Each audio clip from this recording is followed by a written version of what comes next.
Hauntings since time began. Raw side paranormal seeks the truth, looking for some kind of real proof. Creepy floorboards and eerie dark mist. Grab your camera and document this.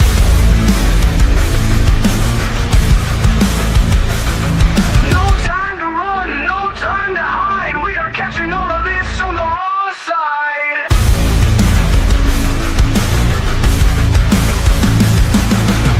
A slamming door causes a fright.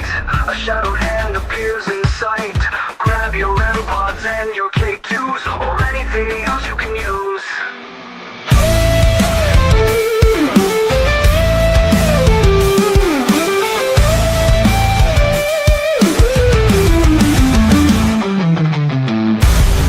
No time to run, no time to hide. We are catching all of this on the wrong side. A slamming door causes a fright. A shadowed hand appears in sight. Grab your REM pods and your K2s, or anything else you can use.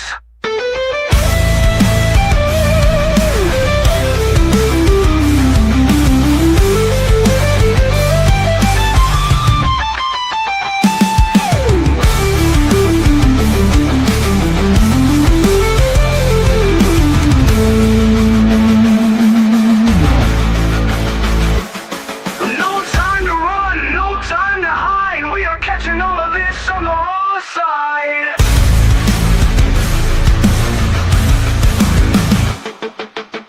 The icy air touches your neck. You feel like screaming, but you stay in check. All's rising up to take the magical flight. You can't believe what's happening tonight.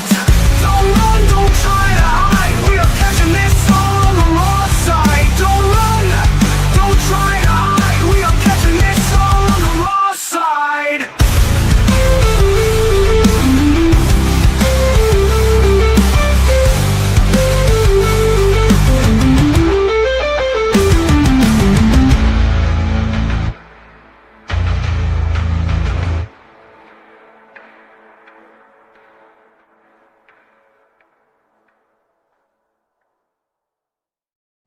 Hey, everybody. Welcome, welcome. How's everybody doing tonight? Welcome to the Raw Side. How is everyone? Let's see who's come to hang out with me and Dave tonight. There's Ozzy. Hello, hello. And Janice. Hello, lovely. Hey there, Pinky. We missed you this morning, but I get it. You need the rest. You take it, right? Gotta do what you gotta do. All's good. Hey, James. How's it going? Miss Steph, hello, hello. I'm getting home from work. Blanket, hello. All chat. All right, not a problem. No chatting and driving. It's dangerous. So, but welcome in. Let's see who else. Who else? And I'm sure everybody else is going to be popping in sooner or later. Mr. Prism, hello, sir. How are you? I still got that stupid song in my head, man. You're killing me. So I hope everybody's had a great Wednesday. I actually was a little behind the time here, had to hurry up. Thank God my sister stopped by, helped me get mom into bed, and so all is good. So now I can kick back and relax with you guys and enjoy our interview with Dave from Ghosis Paranormal. I would like all of you guys to, Janice's got the popcorn ready. All right. Hey, Ryan, how's it going? Welcome in. Everybody, please put your hands together and welcome Dave from Ghosis Paranormal. Hello, Dave. How are you? I'm doing just fine. What's up, everybody? Hey, wonderful, wonderful. Mrs. Prism, welcome in. So, Sarah B., how's it going? Nice to see you here. Let's see. I currently have my Sharona stuck in my. We were talking about that this morning. Music, songs that get stuck in your head for like days. That drives you insane. So, what's now? Hey, Rob, how's it going? We heard that Dave had injured himself, so let everybody know that you're well and ready to go. Yeah, I hurt my shoulder at work yesterday, but it's feeling a little better now, so I'm good. He's all good. That's great. So as I was thinking, oh God, I better contact you because I'm thinking, geez, do I have to reschedule? And which wouldn't have been a problem. Nah, I'm good. You know, when you're hurt, you're hurt. There's nothing you can do about it. So we're just gonna jump right in, and you know how I usually start off. Before we get into why you do the paranormal and why you start a channel, we want to know who Dave is. Who's Dave as a person? I'm Dave, Hi, Ghosis Dave. Paranormal. Um, I am 44. Uh, 44. I have two children and a grandchild on the way. Oh, wonderful! Congratulations. Um, as far as like personal stuff, I play a little guitar, do a little singing. Well, I'll say I try to sing anyway. I won't say I actually sing, but I do some gaming. Although recently I haven't played very much, and that's about it. There you go. And just you have a full time job as well. Yes, I am a supply technician for a hospital. Yeah, oh, nice. Sounds very interesting. Because yeah, a lot of people you don't know if they have full time work or part time work, and they do YouTube on the side. So yeah, we like to know what people are doing. A little bit behind the scenes. Yeah, I got a long way to go before I can do YouTube as a permanent job. I hear you. I hear you on that one. It's hard work. It really is. Just call me Grandpa Dave. That's Really? it, Grandpa Dave. Really? Paw Paw. That's still sinking in. It's still sinking in. Well, not for nothing. It's a young age to be a grandpa. So hmm usually people don't hit that until at least they're in their 50s or early 60s. So but now you got to look at it this way. Now you're young enough to play with the child and have Yeah. a good time instead of leave grandpa alone. Grandpa hurts. So at least you got that going for you. So now what we're going to ask is, where did Ghostis Paranormal come from? All right. So, it's kind of a personal story, but I'll tell it because I've gotten permission to do so. Um, Papa Dave. Oh my God, I'm getting distracted. By that. So my mom has a slight speech impediment, so like she doesn't say all the words that we normally like everyone else does. Right. And so I used to live with them, and I was going out to meet my girl at a spot, and she said when I was getting ready to leave, she said, "Don't you bring none of those ghosts back here with you." And I looked at her and I said, "That's it." She said, "What?" I said, "That's the channel. That's the name. Ghosts Awesome. Paranormal." Well, that's nice. So this is more like a tribute to your mother. That's Mm. great. There, Janice says, yeah, she was 40 with her first grandson. Wow. It came from mom. Very sweet story. Yeah, it is. So it's like I said, it's like a tribute to mom. So that's wonderful. Well, Opa Dave. Oh my you're gonna God. have to get to the papas, and you're gonna have to just get used to it. Yeah, but my both of my daughters are half German, so Opa kind of hits home a little bit when he says that. That's kind of There you go. makes me laugh a little bit. There you go. That's funny. So, all right, now, Dave, tell us what your channel's about. What is Ghostis Paranormal about? All right, so the original plan for the channel was just to do investigations and film at locations and stuff. And I had seen a lot of the fake channels. I'll just go come out and say it. And I was like, I don't want to do that. My girl and I had talked about it for a while, and at one point, her and I had been apart, and I got bored. So that's when I came up with the idea to actually make the channel. And so I put the channel together, and then I was trying to come up with a name, and then that's how I came up with the name, of course. And then I saw all these reactions, and I was like, you know what? I could do that. And so I started to do a few of them. And of course, I got beat up because I was just playing the video on the screen and talking over it because I didn't know any better. All right. And I got told by a couple of the bigger channels, like, hey, you can't really do that. You got to pull yourself off the screen and, put switch back and forth because you'll get copyrighted. And so I'm working currently on a different format for the videos, which is why I haven't put up anything for a while. Plus, I've been a little bit lazy because editing videos is a lot harder than it looked. Oh, yeah. It's a lot of work. Yes. and giving people the stuff that they want to see, and it's not just a video playing with a square with me running my mouth. Right. And so it's just a little more work than what I thought it was going to be. And so I have about 4 or 5 different videos that I've seen on here that I want to do some reactions to, and so I'm working on it. And I've also got some stuff coming up. I have a trip to Penhurst for Paracon, and I'm also going to try and see if I can do a little filming while I'm there. And then I have a secret trip that I can't really talk about yet. Nice. Hello, Wayne. Welcome in. So, but have you, what has been your own personal paranormal experience? What made you get into the paranormal? So I had my first experience with the paranormal was probably when I was like 8 years old. We lived in this old farmhouse that was built in like the 1700s. I mean, this thing was like a stone building, basically, big giant fireplace in the living room with a big, massive, mantle on the top, and there was a fireplace in just about every room in there. And I mean, this place was awesome. And I remember laying in bed one night upstairs and hearing like across the ceiling above me. And of course, there's a big, massive attic up there. And so I'm laying there. At first, I was scared, like, because there's nobody up there. I know that because everyone else in the house is in bed, because I was the last one to go to bed. So I Right. know everyone's asleep. So I laid there for a few minutes. And of course, I muscled up some courage and I said, all right, I'm going to go check it out. So I go up to the attic. I go through the door, and it's one of those old, like, rounded staircases that go up. And I get to the top. I flip the light on. And of course, there's nothing there at all. Like, nothing. So I stay in there for a couple minutes. I look around, I walk around, look, and there's nothing. So I go back downstairs and turn the light off, go back down, close the door, go back in my bedroom, and get back in bed. And a few minutes later, same thing across the ceiling. It almost sounded like children running back and forth across the ceiling.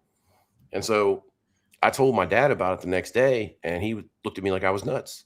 Right. And it happened maybe 3 or 4 times, and then it didn't happen again. Of course, we only lived there for like a year and a half. But if there was one place that I could live in again, it would be that place. I would love to buy that house. Is the house still standing, Mhm. or are there people in it? Yeah, people live in it, and they've Oh, destroyed the whole property. There's junk everywhere. It's bad. let's see, because maybe there would be an opportunity to find out if you could go back there and maybe do an investigation. That would be cool. So, I mean, it's something you might want to reach out and see. Well, they might tell you to piss off, but you never know unless you ask. Hi, John. Welcome in.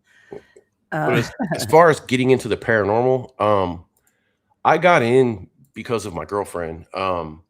She used to watch a lot of the fake channels. Like she was a big fan of Twin Paranormal and CJ Faison, and I don't even know who else she used to watch. I think Jasko or Yasko or however you say his name. Oh, yeah. Yes. Go. All the entertainers. Yep. Yep.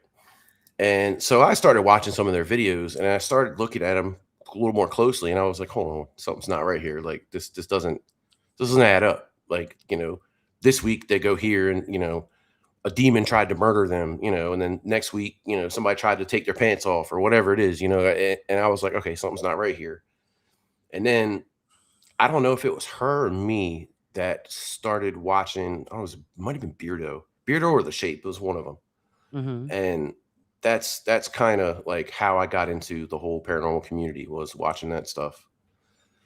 And I got to the point where I was watching Shape's videos all the time, and I love his stuff. He's absolutely hilarious. Very good. But that's pretty much how I got into it, through her.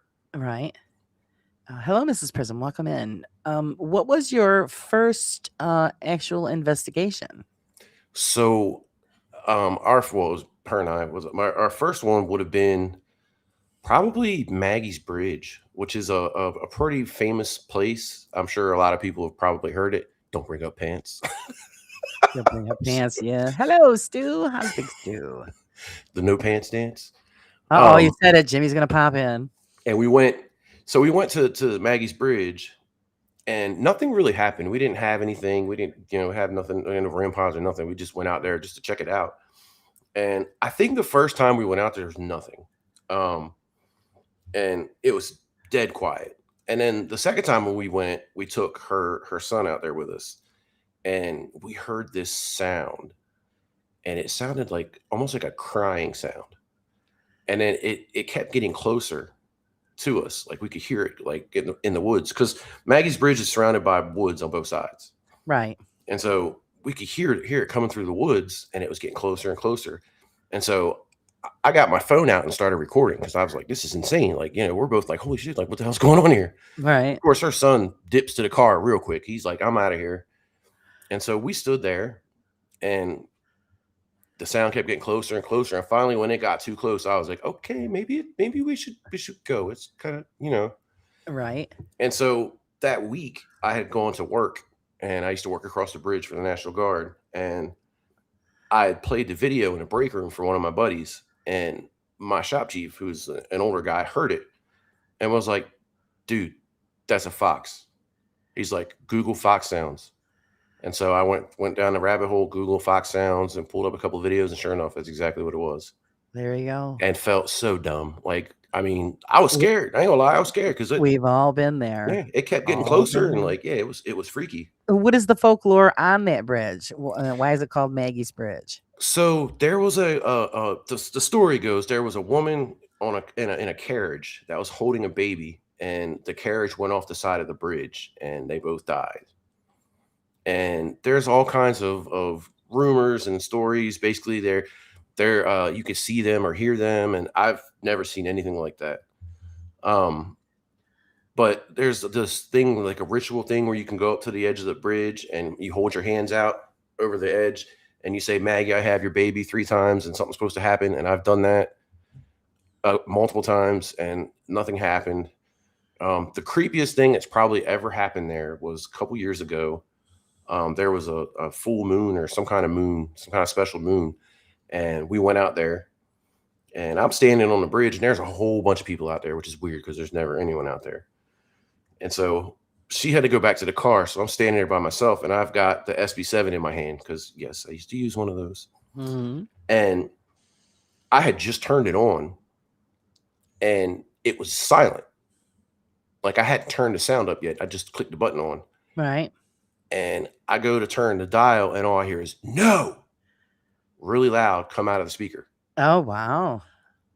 And then all of a sudden it starts to scanning the channels. Right. So, like, I almost dropped it, and I'm looking around to see if anybody else heard it. No one heard it. Didn't expect. Hey, Raven, how's it going? Welcome in. Remember, guys, you can ask questions. Just throw them out there. I'm sure Dave is please ready to start answering some questions. Ask away. So, we'll start, like, when you go into an investigation or do an investigation, what is your process?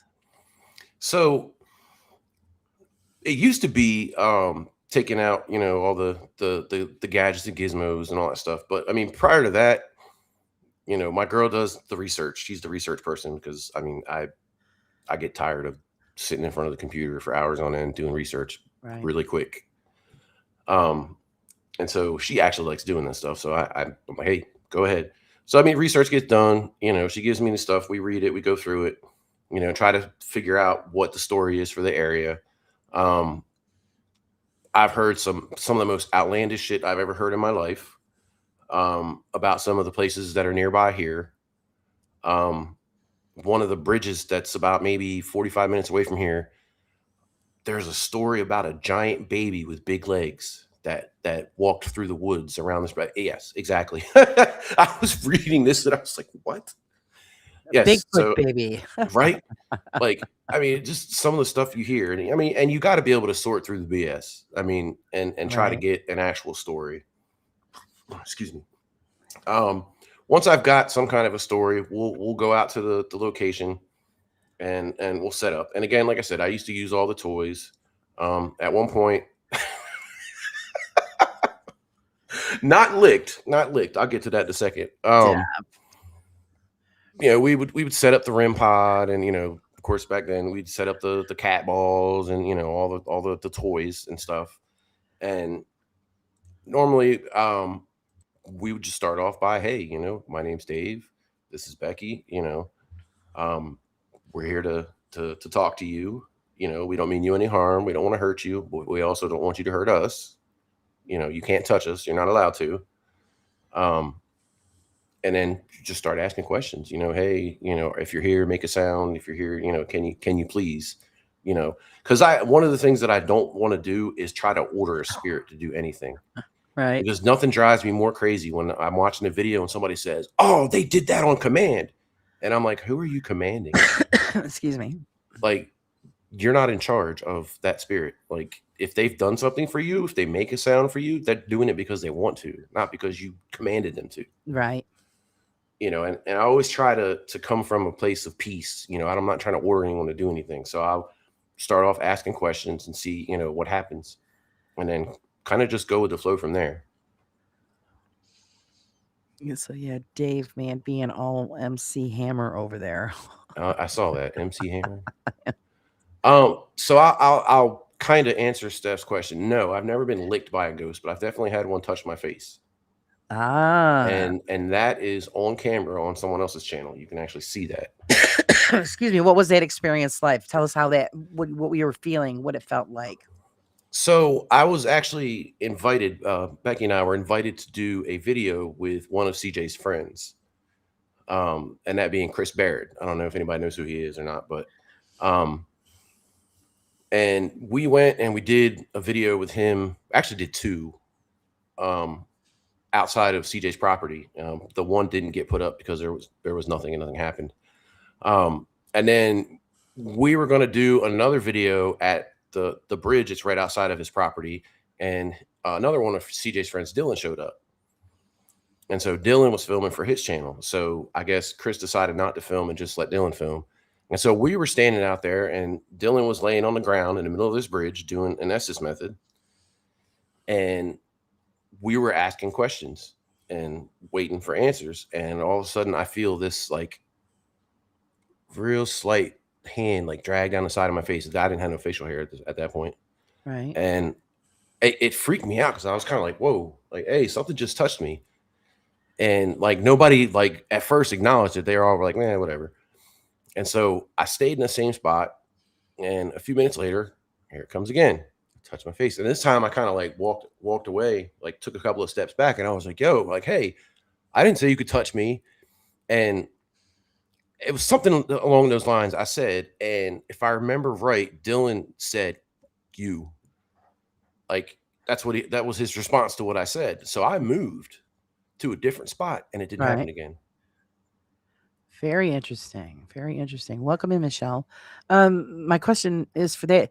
But did it feel? Was it cold? Was Yes. it warm? Was it cold? Okay, cold. Yes. Okay, yeah, that's pretty interesting. Now, did you try to debunk that episode? Did you try to figure out maybe like spider web or hair or something? Did you try to check all the boxes before you could think, okay, something actually touched me? So at the time, I was actually on a bridge and there was pretty much no way that a spider web could get to me. I mean, I'm not saying it's impossible, but chances are very slim. Mm-hmm. And like I have right now, I was wearing probably the same hat. And my hair was back behind me. Can you show us on the Annabelle doll where the big scary spirit touched you? Tab. Other than that, there wasn't really another way to try to debunk it. Right. Let's hope that was a ghost hand. Me, actually, yeah. Let's hope that. Yeah. Right. No personal space, man. They were all on me. Yeah. But I mean, that's one time. I had another instance where back when I used to smoke, I took a cigarette out and then I reached in my pocket to grab my lighter. And as I pulled my lighter out, it felt like something pushed my hand down. Oh. That one really scared me. That made me jump. Like I jumped back like, whoa. Yeah, when you have something that kind of force. Yeah. Like something was telling me not First, to smoke. I thought you were going to say that your cigarette lit up all by itself. Then I would say, oh, man, you got something going on there. I'd have shit myself if that would have happened. Oh, my God. But yeah, that's very interesting. Was that the only time that you had that feeling, that pressure on your hand? Yeah. But at that same location, we tried the whistle, where you whistle and you try to get them to whistle back. Right. I don't have it on video because I wasn't recording at the time, but I swear that I whistled, and a couple seconds later you could hear way off in the distance, like something that sounded like a whistle. Again, Like a we were whistle. outside, so I can't guarantee it. It could have been a bird, it could have been anything, but it sounded to me and the person I was with like it was a whistle. Like something whistled. Yeah, that's pretty interesting. I love it. And see, that's the thing is, it always happens when the cameras are off. Yep. I saw that in Seg's Uh, video. Like every time something happens, they never have the camera on. yeah, yeah. Now, see, the time that I had where I was touched in the cemetery on the hand, I was looking right at the hand. I had the camera rolling, and I had showed, I pointed the camera at my. There's nothing around my hand whatsoever, so I have no idea what it was. But it was the same type of thing where it touched my hand and it just ran. It was like something ran its finger down. Oh wow. And it was, yeah. And then also, a lot of people don't believe in orbs. Yes, it's dust, it's bugs, stuff, but sometimes I do think that there is something that shows up, because then when I filmed back towards a certain headstone, you could see an orb on that headstone. Oh wow. So I don't know if that had any correlation, but I just put it out there. That's, I don't say, paranormal. I leave it always as unknown, because I don't know what it was. But yeah, definitely an experience. So it's great when you have those kinds of experiences. Where is the best, or I think the most active place that you've ever investigated? That's kind of huh. I wanted the place that had the most things, whether they be paranormal or not, happen would be it's so if you know CJ, if you've ever seen any of his videos, he has this farm, this house basically. It's I know about it, the but I've never greenhouse. watched it. Yeah, so I've been in that house. Becky and I Okay. both have been in that house. So right outside that property, right at the end of the driveway, is a bridge, and they nicknamed it Burnt Bridge because the story they told was that somebody was burned to death on there, and there was rituals done, and all that. None of that stuff's true. I could find no information to back any of that up. But there's definitely something around there. I mean, I've heard some stuff. I've seen some stuff. I mean, we saw something running through the woods one time, and it definitely wasn't an animal. And I I carry something with me when I'm out. I don't want to say the words because I don't know how YouTube does, but um, I actually ran down Personal towards protection. there you go. I ran down to the car because it sounded like it was moving towards the car, and I thought at first it was a person. I was like, "Oh, let me get down here to the car to make sure they're not trying to, break into the car." So I run down there and I draw, Right? and I'm pointed at the woods, and I saw something run across in front of me that looked like a blur, and it was gray. So I've never seen a gray deer before. I mean, we do have deer in the area, and Yeah. but I've never seen a gray deer. And it was dark, or it was dark outside, but I had a pretty high powered flashlight pointed into the woods. And Right. yeah, when that ran, I backed up and I was like, what the hell is that? And of course, she's still up on the bridge because I told her stay there, just in case it was a person. Exactly. And it was gone. Like it ran across in front of me, probably maybe 20, 30 feet away, and then it was gone. And I Wow. never saw it again. Now, these investigations where you go to these places? Do you see them multiple times, or do you just it's a one-time shot in the dark and then you move on? Oh no, we've been to this place multiple, multiple, Oh, multiple good, times. good. Like we go there. I've been there myself. I've been there with her. I actually took my dad there once, and my dad was pretty creeped out, and he doesn't get creeped out very, very easily. And Ah, it's weird because, like I said, all the stories that were told in the videos I've seen about that place, I couldn't prove any of them. So to me, I think none of them are true. right.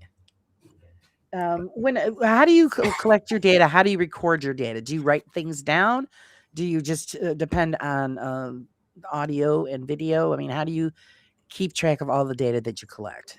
I know that Becky used to write stuff down. I don't know if she still does because it's been a while since we've actually been out together somewhere. Right. But I try to film now. I try to film everything, and I've got pieces of video that one of us filmed that I'm going to try to string together to put out at some point. But again, editing. I'm still working on my editing skills, people. So that's why I'm a little Yeah, slow on putting stuff out. I know editing Um, sucks. but yeah, we go to places multiple times. I don't. I don't think, because there's been times where we've been to places and absolutely nothing has happened, and we've been there for 2 hours just standing there talking to ourselves or basically the air because there's nothing. That's pretty much what it's all about. So and Plus it's a rare occasion when you actually do experience something. I'm a outside person. I don't. I mean, I'll do buildings if I have the chance, but I like being outside. Right. And so when you're outside, you're dealing with wildlife. You're dealing with, especially when you're on a road, there's cars coming by, which there's Yes. been a few times where some stuff have happened, we'll say. Yeah. A lot of contamination. So yeah, you gotta just mark those off the list. As far as, have you ever done any residential work? So we went to this place up in near Wilmington, Delaware. It's called Rockwood Mansion, and I think that I'm pretty sure that Jason Hall's crew did a video or did a show there. Okay. Um, and we went there, and of course, you go in, and these people have like $20,000 worth of gadgets and gizmos to play with, and I always wanted to try some of these out, even though I don't believe in most of them. But I was curious, and so I picked up the hell's that damn thing called? It's a little box that has words on the screen. I forget what it's called, but because I'd always seen it on all the shows, and I was like, well, let me try this thing. Let me see what it does. It said the most random stuff I've ever heard, and it's a $600 piece of equipment. Yeah, that's insane. Oh God. But the only thing that happened there that I could say might be paranormal. Actually, there's two things. One was a picture that she took because she has a pretty nice camera. Becky does. She's Mhm. a kind of a closet photographer, Okay. and so she had taken a picture. Ovulus, there you go, Mr. Prism got it. Um, she had taken a picture in a mirror, and if you zoom in real close on the picture, it looks like there's a person standing there.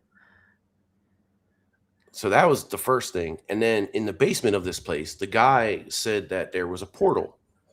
Okay. And so, right. So I walked through this thing. Oh, box. Anyway. Bunch of fresh people in that chat. Right. I think she's just trying to make me laugh. It's working. So as he's got his little camera, the what are they? I don't remember what that camera is called, but the camera with the stick figure and all that stuff. Oh, the SLS, the SLS, there cameras. you go. Yeah. I don't know why I can't remember that stuff. Anyhow, so he's looking at the SLS and he's telling me, all right, back up, back up, back up. And he's like, do you feel anything? And I said, no. And so Becky was standing with him looking at the camera. And she said, it's getting closer to you. It's getting closer to you. Oh my God, it's right on top of you. And so I held my hand out and it felt like something kind of just, did one of these, like touched my hand. Right. And I was like, whoa, like it kind of scared me a little bit. And I think she may have that on video somewhere. I don't have that, but I think she might have it somewhere. Okay. Because I think she was filming it. But that was pretty creepy. But other than that, we were there with a couple of friends, 4 hours maybe, and not really. Other than those two things, not much happened. Well, actually, that's not bad for a 4-hour trip, and you actually were touched. So I would call that a bonus. As far as EVPs, any kind of interesting EVP captures or nothing? Never experienced anything, really. I actually need to get a voice recorder. That's one of the things on my list to buy because, like, now that I know all the toys, and I mean, believe me, I used to use them all. I still have all the phone apps and everything. I don't use them anymore, except for joking around.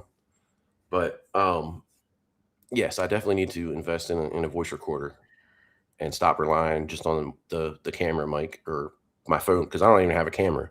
I use my phone to film with. I mean, it works. I mean, I know a lot of these channels have like $6,000, $7,000 camera. I don't have the money for that. Right. Well, you can still get the cheaper stuff. It still works. But as far as, always just, trust your instincts and just use the basic cameras, digital recorder. I mean, if you have the benefit of being able to obtain the more expensive stuff, then yeah, do the experiments. Test them out. We never know. As far as phone apps, what are your thoughts on phone applications? So I used to believe them at first, but then after watching some of Beardo's videos, what's his name, Kenny Biddle, and a few other people, I tested an experiment one day where I had my phone with me and I kept saying this name all day long, just randomly at different times. And then we went out to a location that night and I turned on the app. 2 minutes in, it said that name, and it must have said that name in an hour and a half, probably 5 times. Right. And it had never said that name before. So that was an indication. Plus, like I said, watching some of the faker channels, you'll see them here. They'll be at a location and then it'll say dog. Oh, well, the owner who lived here, 80 years ago, they had a dog. Okay. What is that? There's nothing paranormal about that. They had a dog. Right. They could have You made know, anybody. right? It's just a word bank that spits out words randomly. Plus, there's I think one or two of them you can actually add your own words to it. Yeah. Yeah, I've heard that where you kind of Yep. add to the library. So it's right there. That's just red flags. Again, I've had an experience myself with one app, and it did shoot out a name that it shouldn't have shot out.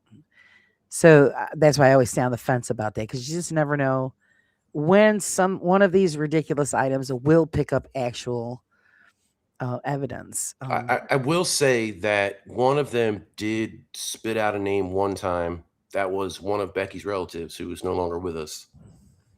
And it was just random. And then it actually, during that same time frame, named her dad and I think her dad's brother, her uncle, I think, if I remember correctly. But it was like Okay. 2 or 3 names that were kind of like, okay, it's kind of weird. Like, how does that work? Or it'll say, like, I've had them say my name or her name, but I mean, it makes it kind of weird because we don't call each other by our names, Right. obviously, so that's kind of weird. But other than that, no, not really. Right. Right. So, what are your thoughts about the debunkers? I think it's a good thing, because there's so many channels out there that are ripping people off and taking their money, and lying to them basically, and I have a problem with that. I get it, people are naive, but you're still taking advantage of them. Yep. And you're taking money from them. So, you definitely think that they're needed in the community, Oh, definitely, for sure. which is great. And then when you do your investigations, do you debunk as you go along as Yes, well? absolutely. Okay. Absolutely. I'm always checking things out because you learn stuff as you go. Like, at first I didn't know that my phone interfered with stuff. I didn't know that my Apple Watch interferes with stuff. Yep. Over time I learned that. And so my phone goes on airplane mode and it stays that way. And my Apple Watch I take off and leave in the car. So that way I don't have any contamination from either one of Right. those things. And then I'm definitely looking around, because there was a time where we had an EMF meter sitting in front of a doll, and it continually went off as we were asking it questions and saying things about the doll, like, "Hey, touch the doll's hair," and it would spike, it would go back and forth. Right. And I did everything I could to try to prove that it was something else. Like, I walked up with phones and then backed away, and we were far enough away that the phones weren't interfering, even if they were on. Neither one of us had our watches on. Um, there were no power lines around. Like, there was nothing that I could see, that I could find, that was causing this thing to jump back and forth like it was. And I have that on video, and that's another one that I'm going to put out at some point. Right. And it was funny because the doll that's in the video actually Excuse me. belonged to CJ. And when we went to his house, Chris asked CJ if she could have it, and he said, "Yeah, go ahead and take it." And that was how he ended up with the new Annabelle doll that he's had for a while now. Ah, So she still has okay. that doll. Oh, all right. Hey, Cynthia, welcome in. Let's see. Wayne says even keys jingling at certain frequencies can set things off. Yeah. True. Very true. I've heard storms can set those off. Yeah, it all lightning. depends. Yeah. Do you feel that if well, there that leads into the next question? When you're doing an investigation, say it is during a storm, do you feel that the storm stirs up more energy for if you want to call them spirits or ghosts or whatever, makes it easier for them to communicate with us. I honestly don't know. I just, I mean, I've heard a lot of people say yes, but I can't say for sure or not. That's gonna have to be something I'm gonna have to look into. But like Just I said, I know that yeah, like lightning can set off the REM pods and all that stuff and the right, EMFs and everything. So that was something I didn't know about. I've also seen people use EMFs in a residential building. Um, I did an investigation with the team one time, and they were using all these gadgets inside of a right. trailer home, and they were going off. And I'm standing there looking at them like, well, you're surrounded by electrical wires Yeah, in a pretty much. tin can. Yeah, exactly. You can't really go by what those things are doing. Like, Right. I mean, it's after watching one of Kenny Biddle's videos, and how, being around all that stuff, even a refrigerator, like clicking on and off can set one of those things off. I didn't know that. Like, Mhm. I learned a lot of stuff by watching his videos. Kenny Biddle's Sure. really, really smart dude. Yeah, And he actually helped me out does a one great time. job. I had an issue with the railings at one of the bridges we went to because it kept popping and banging, and I was, I'm thinking I'm talking to a spirit. Hey, can you do that again? Ping, ping, ping, and I'm like, oh, Yeah. and I was like, okay, wait a minute. So I reached out to him about it because when I told my dad was like, the metal when it cools at night, it expands or it contracts. I'm sorry, Right, right. and it can cause the things to make noise. Yeah, And so I figured I'd ask the scientist, and I sent him a personal message and told him what I'd heard, and he was like, "Yeah, that's exactly what it is." And so exactly. again, feeling dumb talking to a railing. Oh, that's what this is all about. Shows like what I do and what Kenny does, and we're teaching people and we're learning from each other. So we've all been there, in the beginnings when you start. You know, most people start off as hunters. We're going to go look for ghosts, and then evolves into more of the investigating side because now you're getting things that you can't understand. So now you've got to keep searching so you can figure it out. And a lot of us have, experienced things and thinking that it was something legit, and then figure out, oh, I'm a dumbass. It was, the window rattling or, just the silliest things like with doors closing. Oh, something slammed the door. But, did you, bring a meter with you to check wind current in the home Right, or in the building? These are the kinds of things that, I think are important that people should bring. You put it in certain areas.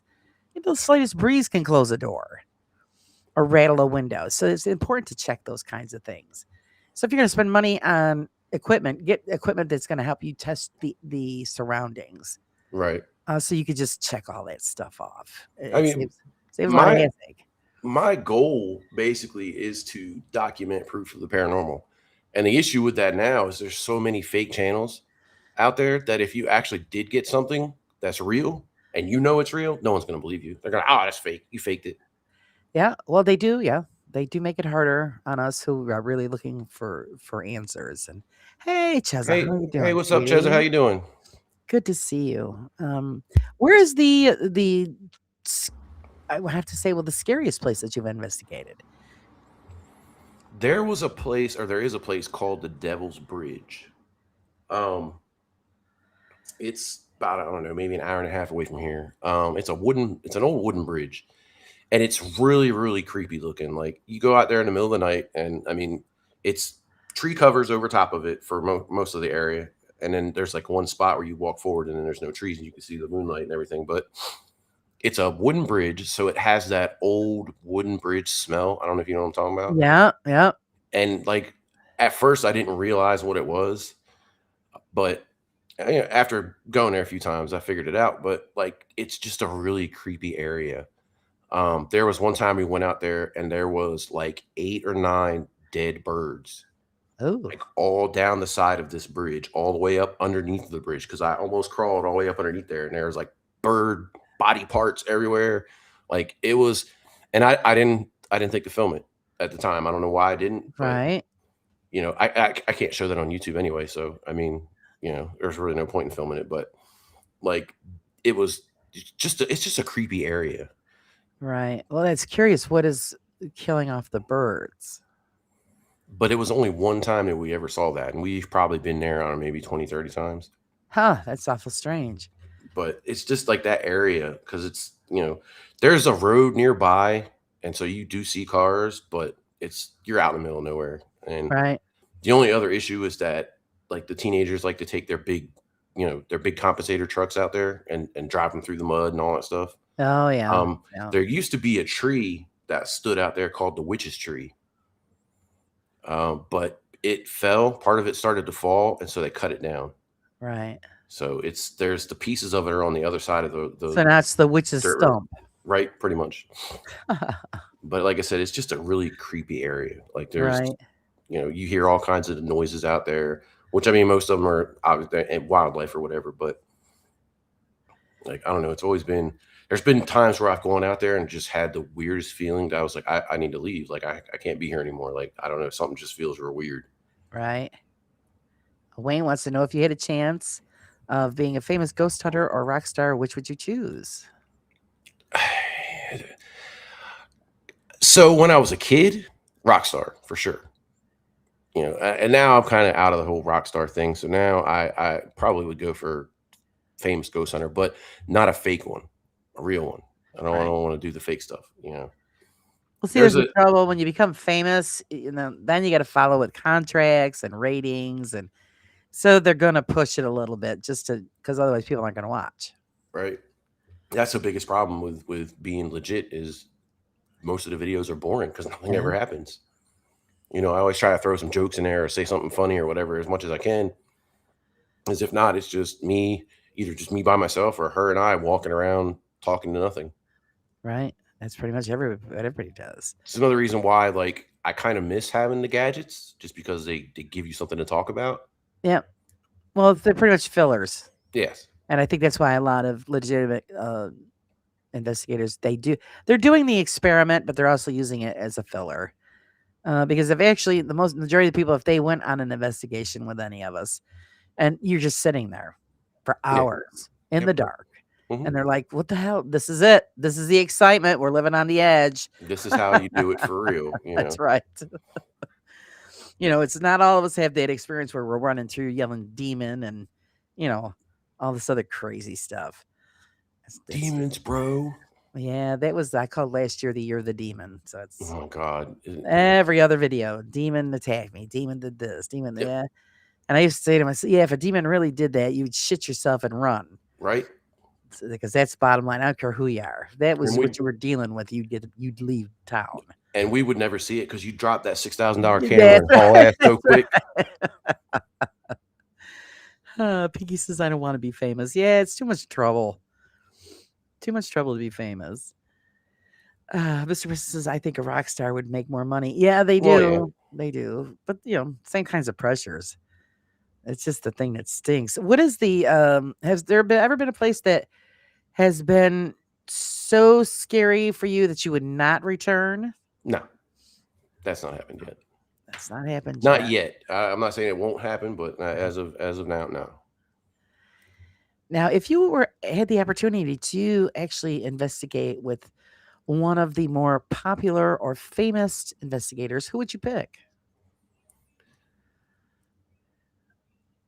I don't. I would say side eye guy only because it would be fun because he's a goofball and so am I. I don't think we'd get much investigating done. We'd probably be just joking and laughing the entire time. But serious wise, I don't know. I know if I ever had a chance, and I'm going to get crap for this, but if I ever had the chance, I would definitely go with Colin from the Paranormal Files. Right. I know his content's not real, but that dude puts so much work into his videos, like so much work, like hours and hours and hours editing each one of them. I mean, most of his videos are like 4 hours long, so I never get through a whole one, but like it's insane. Plus, he said something to me in a comment a couple years ago saying that he wished that I could go on an investigation with him to see that he's not fake. I was like, okay, tell me when and where. Yeah, there you go. Maybe you might have to remind him of that one. See what he's got to say about that. Is there Specific place that you would actually want to investigate and why? So the biggest place I want to go to right now is Penhurst. I've been wanting to go there for Okay. years. That's why I'm hoping that I can get a little time to do a little bit of a video when I'm there for the Paracon. But Oh, I don't nice. know. We'll see. Um, I'm trying to think of where the other place I wanted to go was. The Velisca Axe Murder House. Okay. That's another place I would like to go check out. That's probably number two. So those are my two places, like I guess bucket list type deal. There you go. Hey, Cree, welcome in. Yeah. Ask the Hey, Cree. questions. Crank out the questions. Yeah, Steph said I would go with Josh Gates. I have a crush on Josh. Yeah, I like Josh Gates too. It's nice.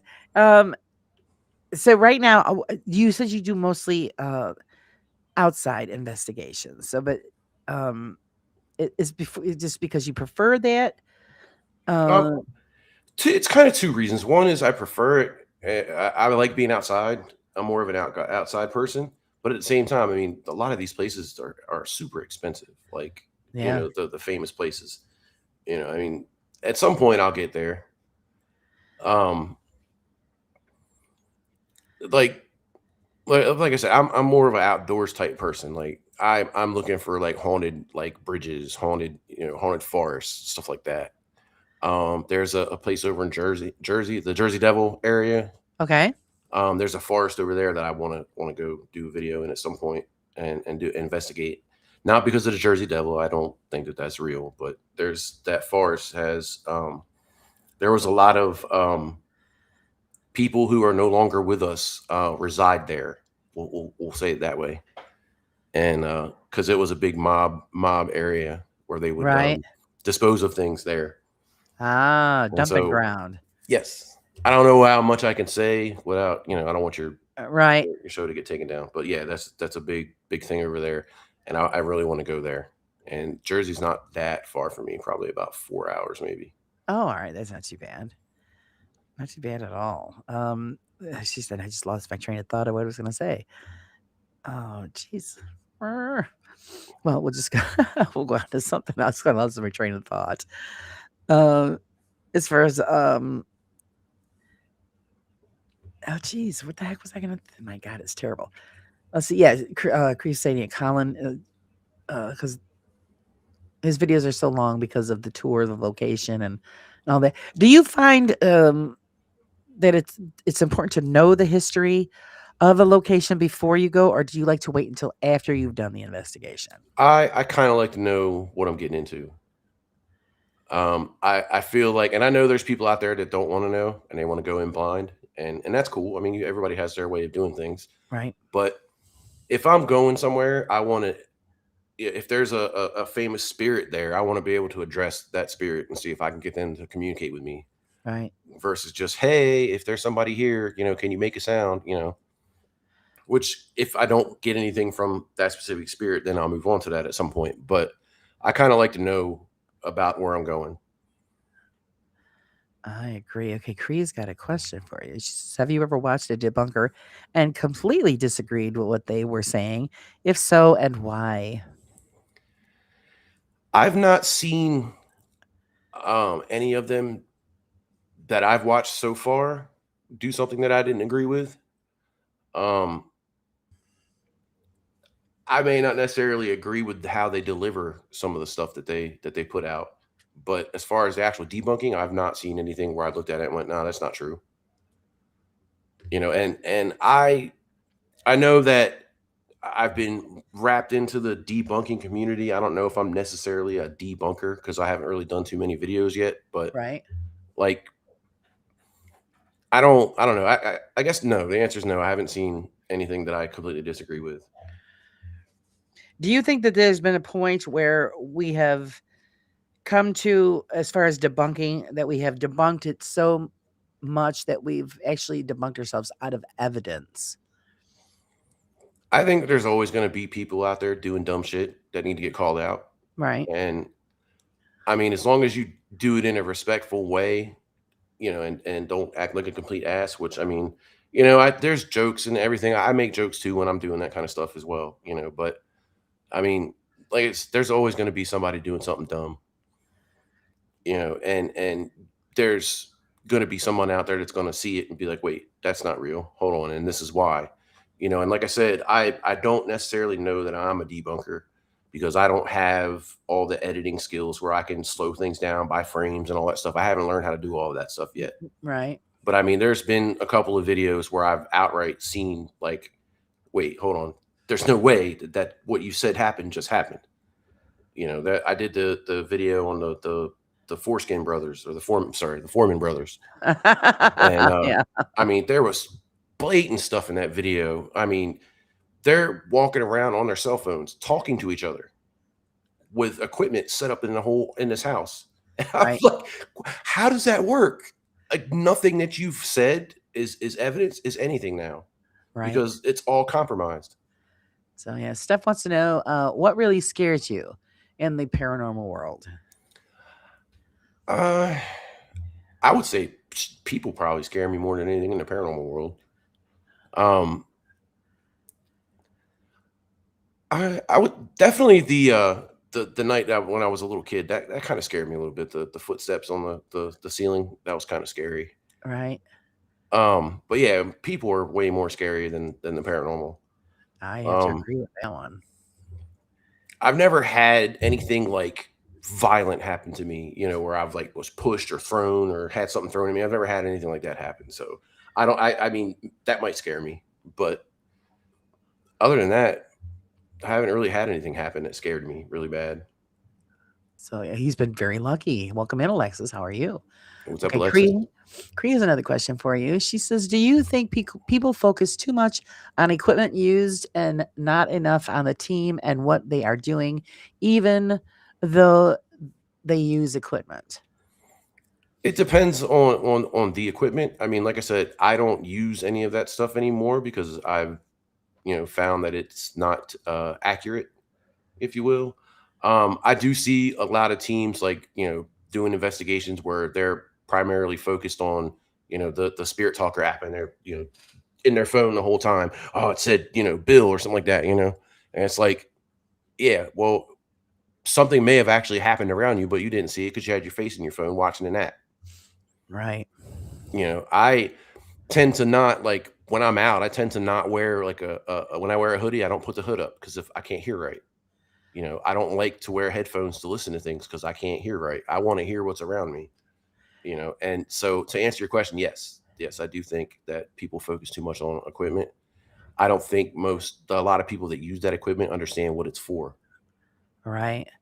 And how to properly use it. Steph has another question. Oh, wrong one. Steph has a question. She says, "Would you walk alone down the death body chute at Waverly Hills if someone asked you to?" Absolutely. Hey, yeah, me too. I have not even ever seen that before, but I would do it. I want to go in the basement of Penhurst. I would do that by myself.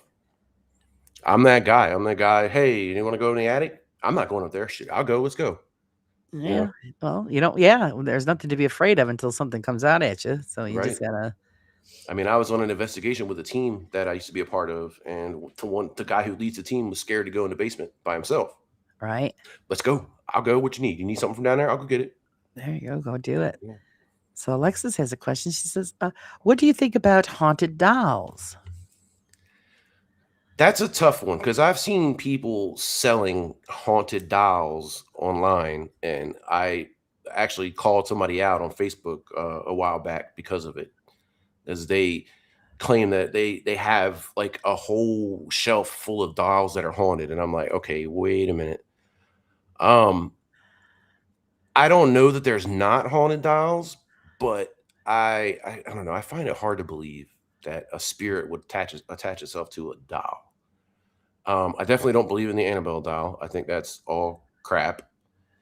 And the things that I've seen about that doll over the last year or so are just mind-boggling to me. I mean, they're attributing deaths to it. The doll killed this person. Right. Like. Hi, Betty. How you doing, sweetie?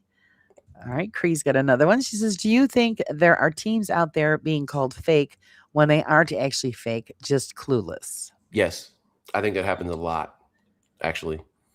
The problem, like I was saying earlier, is that so many people do fake when people go out there and try to find something and they actually do come up with something, you know, hey, I can't explain this, and they share it with people, they're, oh, it's fake. That's not real. Right. You Right. know, and it's like I said, it's hard. And that's what scares me about, you know, the one time that I catch something on camera that I can't explain, and you know, I send it to somebody to check it out because that's what I'm gonna do. And they're like, oh, it's not real. So Yeah. you definitely believe that the entertainment channels are having a profound effect on real investigating Yeah, channels. definitely. Definitely. And there's so many people that buy into their stories. Yeah, that's well, it draws them in. Mr. Prism says, would you ever tour the Paris catacombs? I would. I am up to go anywhere that claims to be haunted. It doesn't matter where it's at. I mean, obviously, I don't have the money to fly to Paris right now, but I mean, you know, anywhere. Yeah, I'm down to go anywhere that says it's haunted. pretty interesting. I've seen that. Those are pretty spooky, but it's pretty cool. As far as what we're talking about equipment, what do you think of the Estes method? Do you think there's anything actually happening there? Not really. I mean, you're using basically a radio to scan channels and picking out words that it's saying. And I mean, there have been a few times where I've done it and I've heard my name, but you're scanning through how many channels at what kind of rate? I mean, is the Right. chances of them saying Dave or David, you know, is, you know, pretty high. Right. So, you know, I don't think I've ever heard one of those things say anything that was legitimately related to what I was doing at the time. Right. I know Becky said that she heard her son's name come across it when we were in CJ's attic in his house. We were in the attic and she was sitting on the floor doing it. And she said she heard her son's name. And I'm not doubting her because she jumped up, took the headphones off and was like, nope, I'm good. I'm done. That's it. That's it. Unfortunately, you can't see that video anymore because Chris doesn't, I guess, like me anymore because I called him out for being fake and he took it down. So it's not on his channel anymore. Not on the channel anymore. Hello, Jimmy. How is it going? Welcome in. What up, Jimmy? The Jimmy. What are your opinions on the ITC? I know that that says it all, guys. I know they already put out a Chuck Norris video. I couldn't. I know this wasn't even 24 hours. And the clip said something about he's in heaven with Bruce Lee and some other, and I was just like, come on, man. Like these dudes will do anything to make a buck, and it's ridiculous. I mean, I've seen it to the point where they've tried to say that they've talked to people that were killed and or missing. You know, it's crazy to me. Like any sound that you hear come across that machine, you can manipulate. You know, I mean, I can make it say in post when I'm editing, I can make it say whatever I want. Right. You know, I can overlay sounds into it to make it say anything I needed to say if I wanted to. I'm not 100% clear on how to do that yet, but I'm sure I could figure it out. You know, I mean, there's so many people out there that do that.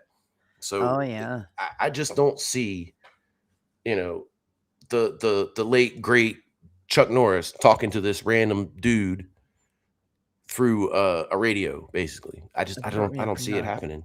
And it doesn't matter to me how many guitar pedals you put on it or speakers or whatever it is you do to it.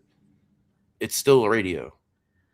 Yeah, it's pretty interesting. And I agree with you, Mrs. Prism. They didn't even give him time to find the white lady. White, time right? to do He was on his nothing. way there. Oh my God. Yeah, embarrassing. The man wasn't even buried and they contact. I know. I just like I'm saying, it wasn't even 24 hours and I was waiting for it. I was so waiting for it and they didn't disappoint because bam, the next day it was out. Yep. And it's just they must be getting desperate that they're not even waiting for him to get cold. It's ridiculous. My next question is for you: is what do you believe that we become after we have moved on from this life? What are your beliefs on that? I definitely believe that we become spirits. What I don't know is how long we remain. That's the thing that I would love to know. But I mean, I guess there's only one way to find that out for real. Yeah, not in a hurry for that one, right? No.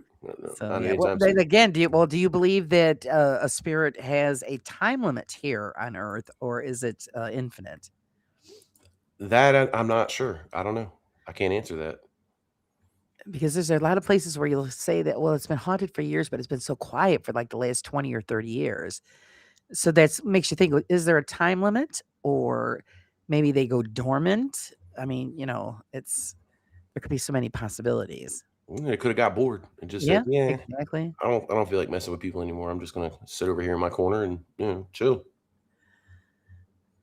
So yeah, that's well, I know that's why I say if I ever, when you pass on, would you, well, if when you pass, would you choose to remain and mess around with people, and who would be Oh the yeah, first person oh yeah, you'd mess with? for sure, for sure. Oh yeah. I mean, I'd mess with a whole bunch of people.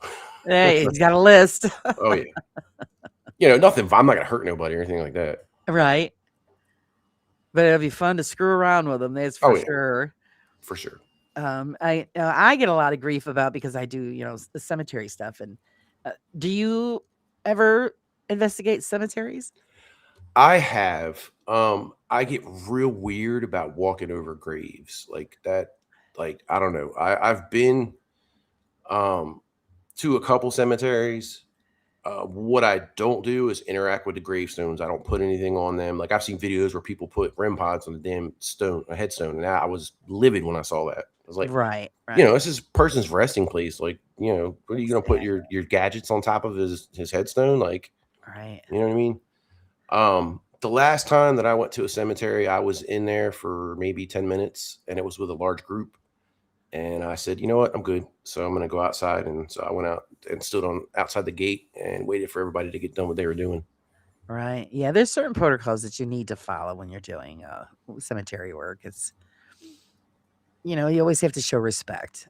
And same thing, I always was brought up, you don't walk on a certain side of the area. You don't walk over the graves, you walk behind them. So, and Yeah, I still follow that rule. But no gadgets or anything like that. It's just general conversation, and I enjoy the history yeah. that we discover in a cemetery. So it's actually really, really cool. Yeah, Mrs. Prison says maybe the ghost gets bored at some point and moves on. It could be, or maybe it just needs something to trigger it. There's so many things we just don't know. So all just speculation. In the Pocomoke Forest, I actually came across a gravestone for a uh what was it? Revolutionary War veteran. Unfortunately, after some research, I found that that's not his actual location. It's just a headstone that was there. Right. He's buried somewhere else out there in those woods, and that forest is so thick. There, I'm not gonna. I'd spend a lifetime out there trying to find it if there is actually a grave out there for it. But even just to see that headstone was like insane. Like Yeah. 17, honorary Revolutionary War soldier. And I'm like, wow, Yes. this is crazy. Like, Yeah, I found a couple of those. It's amazing. when you start looking at some of these headstones and you see 16, 1700 on them, and you think how many hundreds of years those stones have been sitting there, Right. it's just insane to me. And see, I always take photographs or I write the stuff down, and then when I come home, I look that person up, That's how I did with the Revolutionary and War. I do it with all of it, and it's amazing what you find out what those people have accomplished, in Mhm. their lifetimes. Um, and yeah, you're right, Mrs. Prism. Maybe they get bored at some point and they move on. Alexis says here, in my culture, the spirit stays in the household for 40 days and then he moves on. The spirits remaining have problems they left while they were alive. They call that unfinished business. Yes, that's what you hear. They have unfinished business. That or it was a wrongful death, and I could see that. I could they're see that. looking for justice. I've heard that as often too. Mr. Prism says, I'm an atheist, but I'm not going to walk over a grave or disrespect a graveyard. If you don't do it for the dead, you don't do it for their family. Being respectful isn't hard. You are absolutely right. It is. It's just respectful. I mean, you want somebody walking over your face? I mean, it's Me personally, when I'm gone and if I'm in the ground or whatever, I don't care. But I wouldn't do it to anyone else. Like when I'm gone, when I'm done, you can throw me in a ditch somewhere and leave me. I could care less. I don't need this anymore. I'm not here. right. You Well, know? it's a shell of who you were, not what you are now. So Yeah. it's I mean, it sounds crazy, but I could care less. Like if I had a choice of how I would want to go out Viking style. I hear a lot of people saying that too. Big old pyre. Yeah. Mr. Prism says, "Made the spirit energy dissipates after a while." That's what I'm saying. Because everybody goes, "Well, how do we know it's energy?" Well, I think that we were all trained from birth that's what it would well, like I said, spirit, ghost, whatever you want to refer to it is. We turn into pure energy. We're evolving into the next, evolution of life. That's why I don't believe that. People say when you pass, that's it. It's overdone with. There's nothing after that. I don't believe that. I believe that we are just we're evolving into the next phase of life. And it might not be like a physical form like we have now, but I do believe that it's pure energy. And then we have the ability to, that's why I don't believe in like they say, the Annabelle doll, for instance. Oh, that's totally haunted. We've got to keep her in this glass doll case. If it's actually haunted, what is preventing whatever it's being haunted by from going through that glass and, inhabiting somebody that's just walking by? Right. Yeah, it's energy. Energy could pass through it all, unless it's like lead lined, case. Glass and wood is not going to stop it. No, not at all. So I don't understand what you're something saying, that Mr. Prism. Your family would disagree with that. What would they disagree with? Where is it? Energy violence. Your family would disagree with that. Yeah. Fill us on what we're talking about, Mr. Prism. Stu, I couldn't even count how many times I visited a house where someone recently died and activity was common, but faded within a month or two. Because I think they moved on. It's that's possible. Right, Jimmy. Yeah, energy is the only word that we know to explain what it is or what we believe it is. Yes, spirit doesn't care about glass. Exactly. Oh yeah, of course. Yeah, being thrown in a ditch. Yeah, they definitely wouldn't agree with that. But I'm just saying, for me, like I'm not worried about it. I always told my husband we were going to visit the taxidermist and have him stuffed and put in a corner.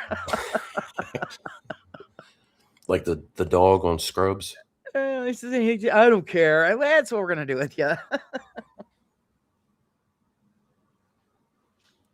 For years, I had a friend of ours that used to say he wanted to be cremated and sprinkled on a pizza and have his friends eat him. Oh. I said, "Well, I'm not doing that." He's laughing. I had a friend once say he wanted to be cremated and have himself rolled up in a, you know what I'm saying? Oh my God. And smoked. And smoke them. Yeah, yep. No, that's not happening. No, it's too weird. It's pretty gross. Let's see. Stu says maybe the ghosts struggle to get through the Warrens bullshit. Yeah, right. What it was. Oh my God. Well, your thoughts on the Warrens? Do you think that they actually were, a help to the paranormal field? I mean, I know they helped let it be recognized, but do you believe in anything that they have done? No.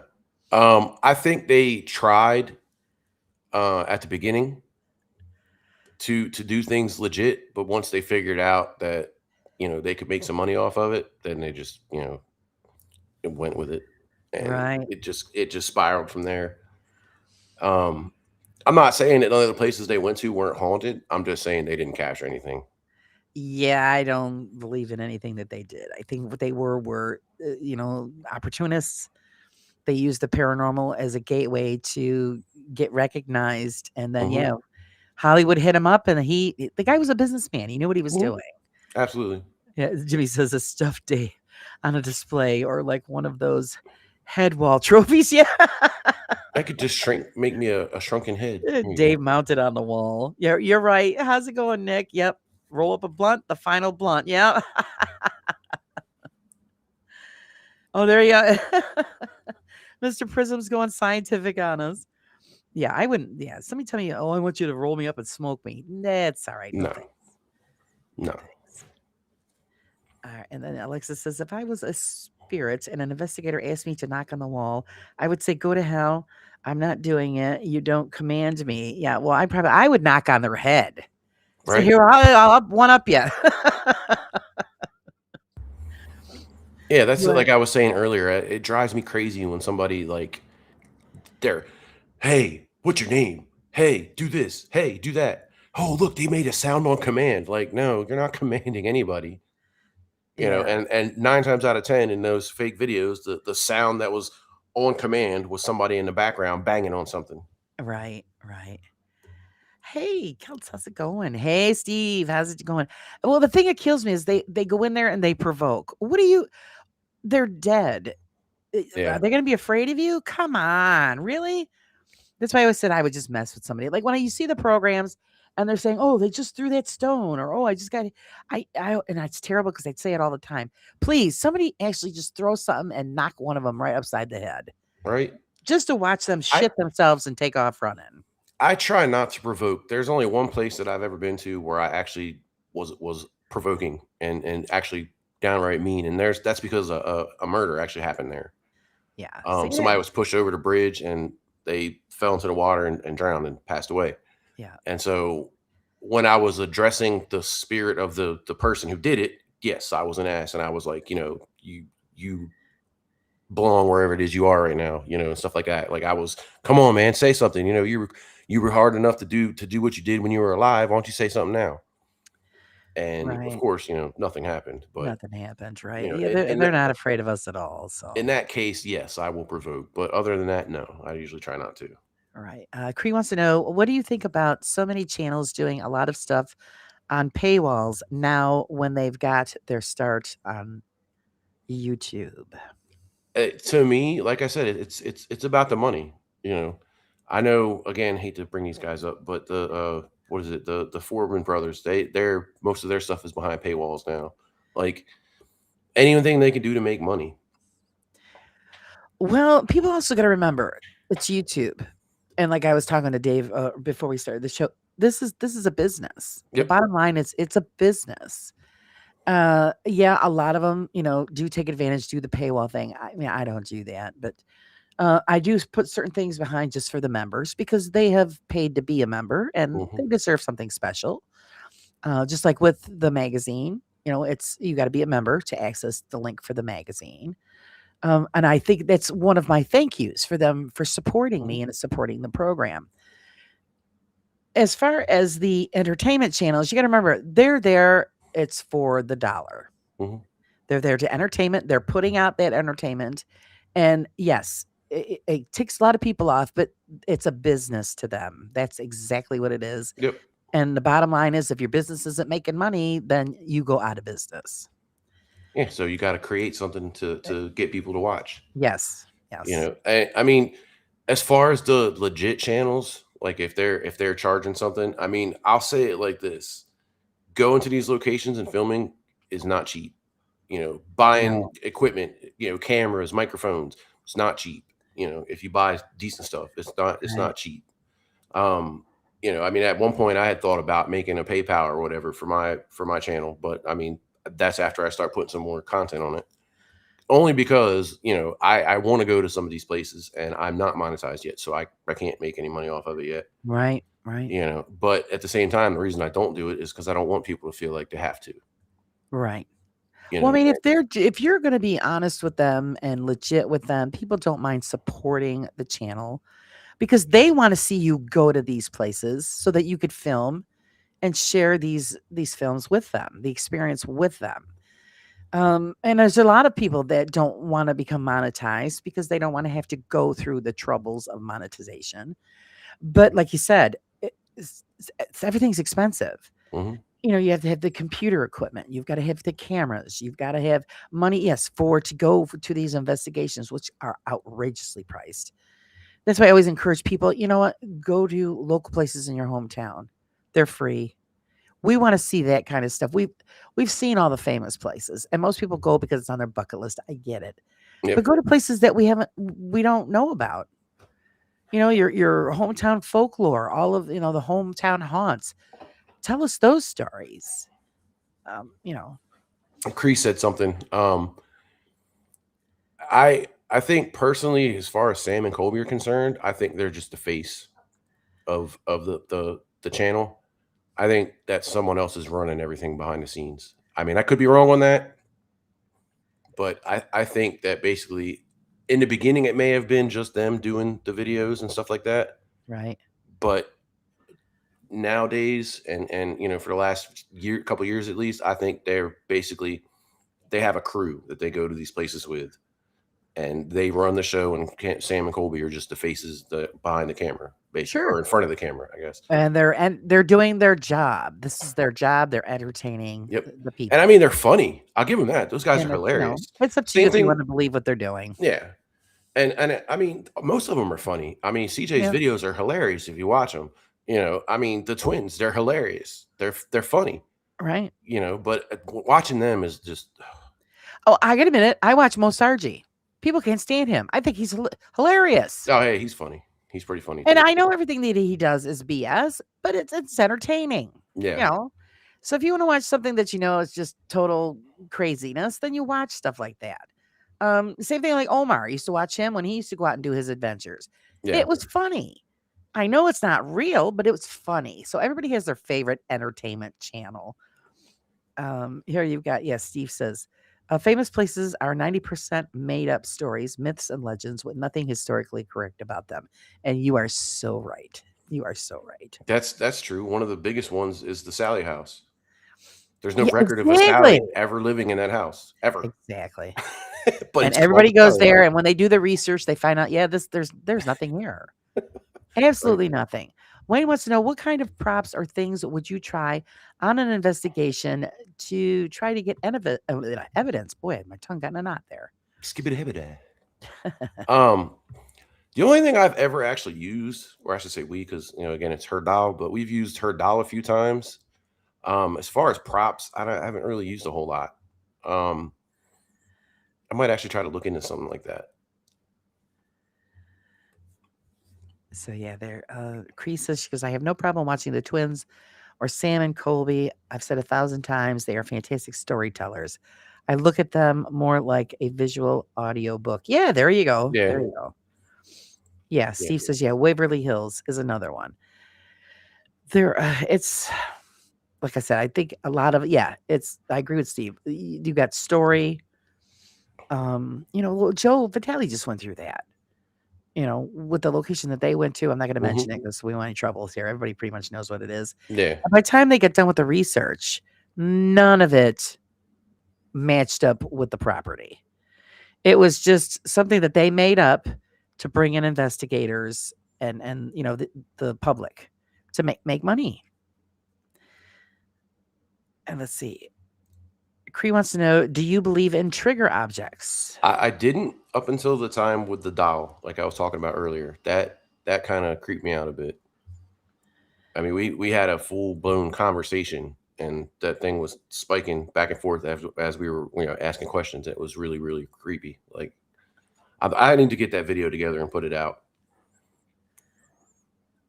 They say the twins are a bit more hyper and louder. Yeah, well, that's what it is. They're getting everybody's adrenaline going and getting the room amped up, and it's all in good fun.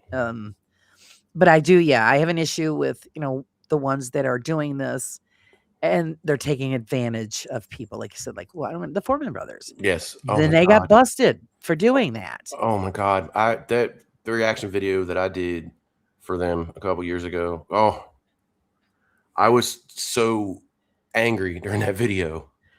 Like, it's so horrible. The blatant fakery, dude goes off camera and all of a sudden, boom, there's a bang. Yeah. Really? He just walked out of the camera. Yeah. Or there was another part, I forget where location they were at, and they had a chandelier in the dining room. And of course, he was just, as he was going by and the camera moved just slightly, and you don't catch it right offhand. I forgot who, I don't know if it was Shape that caught it, but he actually hit the chandelier, and then they shoot the camera back and go, look, it's moving all of a sudden. And he got busted. He actually hit it. You see it on film. Yeah. But it's so quick. Yep. Cree says, what about when people bring up a Native American land? Personally, I laugh because all of America is Native American land. Yeah, pretty much. I've heard stories about burial grounds and stuff like that, but I mean, there were so many native tribes that inhabited this country before we came to it. There's probably native people buried everywhere. I'm there. I'm Yeah. probably sitting on top of a native person buried right now. Right. You Where wouldn't I'm know it. at. It's. I think people use it as a prop to get attention sometimes. Like oh, we went to this ancient burial ground, but you can't prove that it is. Did you bring out the GPR and all that stuff and check it to make sure there's actually people buried there? No, you probably didn't do that. Right. You know. And usually, isn't it true that even though it might be ancient burial ground, that the tribes of today still protect those grounds? Yes. So you wouldn't even be allowed on them. No. No, not at all. Especially not to film a video for a YouTube channel, for sure. Exactly. Exactly. Let's see what Steve's got to say. He says, is you really serious about investigating? I think he meant to say if you're really serious about investigating the paranormal, do your own research, learn the method, the art, the real investigative techniques, learn about the Yeah. environment around Mhm. you. And I totally agree with that. Yep. 100%. Anybody can just grab a camera and a recorder and go running through, a building and do their thing. That doesn't mean you're doing it right. That doesn't mean you know what the hell you're doing. They follow, the famous channels. Oh, we're going to be like, ghost hunters or whatever the other one is there. The Yeah. adventure guys. I mean, there's no book for this. There's not like a guidebook for ghost hunting or what to do and what not to do. No, I but mean, I think after over the years, you realize there should be certain guidelines that you do yeah, follow. of course. And nobody has actually, like I said, written up any kind of a book. I know. What's his face? What the heck is that dude's name? Zach Baggins put out a Uh, ghost hunting for dummies book. so it must have been I haven't. I want to get this an book just because, autobiography. right? I'm so curious about what's in this book. I just want to. I know, but I don't want to spend the $25 or whatever it is to buy it. But Well, I'm actually, so. Carla found one at a garage sale. I think she got it for like 25 cents. Oh wow, that's lucky. I wish I could find that. Oh my God. And she's just getting the biggest kick out of it. I mean, she couldn't pass it up. No, I would too if I found it like that. So I would be interested to see what he's got in there. Oh, That man. guy's so full of himself. And the only reason I know that he is total BS is because I've got, well, they don't do it anymore, but I have a family member in Arizona that ran the TAPS chapter in Arizona. And there was a time where Zach had gone out there with his crew to investigate a haunted location. And my relatives were there helping them, guiding them during this. And he thought they were legit until they showed up that day for that film. They brought the whole crew. And he says they blacked out all the windows on the property to make it look like it was nighttime. Oh my god. They had set everything up from A to Z. And my family member was like, oh my God, this is so fake. So very, very disappointing. So be careful, guys, what you're watching and what you believe, because it's all staged. It's all staged for television. Oh yeah, for sure, for sure. I mean, there's been so many people that have torn their shows apart and slowed them down where you could see where it's blatantly fake. Right. And it is devastating because if you're a fan and a follower and you really believe in this group or this person, and then when you find out that it's total crap, I mean, it is very, very disappointing. Especially when you see it on your own and Yeah. figure out that it's crap. Like I used to watch was it Project Fear now? They used to have a TV show. Yes, I do remember that. And I watch it. Of course, I know that most of it's not real, but I mean, you could make a case for maybe some of it might have been. But then after you start looking closer at it and you see some stuff and you're like, okay. Like there was a point where the chick, I think her name is Chelsea, was had pulled on a vape pen and blew the smoke out and was like, look, there's vapors around me. Right. And you could Yeah. clearly tell that that's exactly what it was. She just did it off camera, and then the camera came around, and there's this cloud of vapors around her, and she's all freaking out. And I'm like, "Come on, man! Like seriously?" The thing that it also kills me is that like what Zach fakes. Yeah, exactly. Oh God, I totally lost my train of thought. Like you're saying with the vape and the smoke. Oh, that's what I was thinking about. Is I couldn't be a debunker on YouTube and go through like what all of these guys do because my head would just totally explode. Mm-hmm. Because some of the stuff that these people do, and I'll be like, "Are you kidding me?" And just people get sucked in, like that one guy that Beardo always makes fun of. And Oh, I mean, Lee the yeah, Tit. yeah, My name is Lee. and I'm thinking, come on, look at it, people. I mean, it's just if that's the case, he's got the most haunted place on the globe. Right. If everything was real, what he was claiming, you know. Let's see. Wait, what? Did she really do that? Steph Oh wants yeah, she to know. definitely did. I don't remember what episode it was on, but it was like there's no way it couldn't have been that. Like a cloud of smoke just appeared out of nowhere right in front of your Right, face. right. No, yeah, Mrs. Prism. They couldn't even be bothered to wait till nighttime. They blacked out the windows. And my Right. cousin's like, "Are you kidding me? Really?" I look at it this way: if Hollywood isn't involved, forget it. There's nothing real about it. They take the story and they run with it and they give it its own Mm-hmm. background and its own experience. That's just yeah. You didn't know Elf wasn't real either. Yeah, I'm disappointed. Right. I'm so disappointed. The thing that really irritates me sometimes, I understand why it's done that way because it's more creepy. But if it's haunted during the daytime. It's haunted at nighttime. It's haunted in the morning, in the afternoon. Exactly. It's haunted. You know, You're I get 100. the darkness makes for a more creepier video. Obviously, I mean, I do my filming at night too, just because of that. But It's insane. It's insane. All right, I'm gonna have to apologize just for a second, Dave. You guys chat with Dave for a second. My father's here. I got to just check on something. I'll be right back. yep. Yeah. So yeah, that Alexis. Yeah, she was vaping, and I don't know if she vapes regularly, but I know that's what that was in that video, and I laughed so hard when I saw it. It was like, you got to be kidding me! Like, you don't have to be a debunker to tell that that's fake. Had a few people told me that they tell the spirits to use the batteries to get their energy. I asked why would they need the energy to show themselves.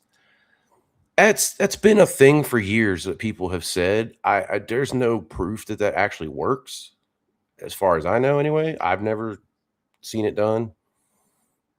Um, maybe they need energy to show things or do things or whatever. I don't really have an answer for that. Like, I mean, it's if someone gives an answer for something like that, it's speculation. You can't prove any of it, and that's the problem.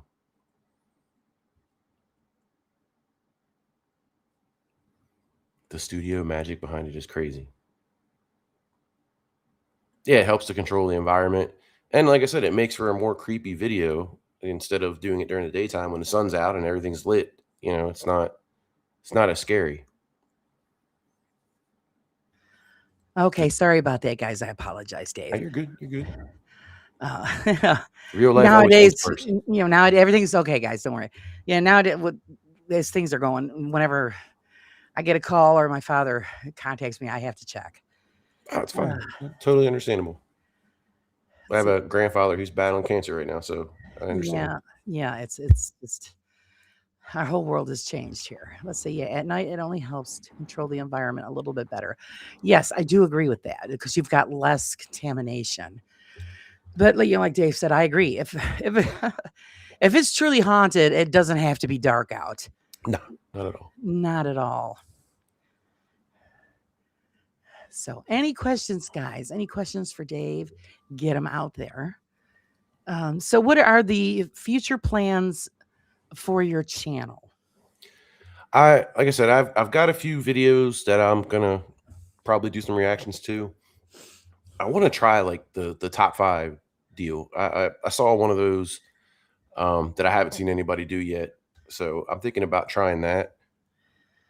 Um, like I said, I got the Penhurst trip coming up. That's in May, 16th and 17th, I believe. And then 2 weeks later, the secret trip that is not 100% guaranteed yet, but if it But he's goes down, dangling the carrot just so you yes, guys are hooked. yeah, well, you know, It depends on a lot of things going the right way. But as far as that kind of stuff, I mean, I'm definitely always looking for places, that are haunted. I mean, I've had some stuff happen here in this apartment that kind of scared me a little bit, made me a little nervous. But that's pretty much it. I definitely like to do the reaction stuff. It's actually quite fun. Right. Um, especially when you catch people doing blatantly stupid shit and you can call them out on it. Right. Right. I I mean, dabbled with that a little bit, and then I felt a little guilty, like I was picking on people. So I didn't continue with that because it's just not my groove, you know?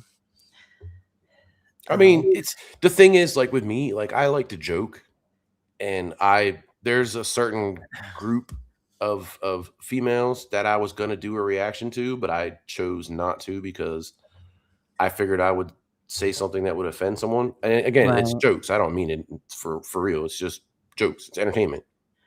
But I decided not to do it because I didn't want to offend anyone or have my channel taken down because of it. Right.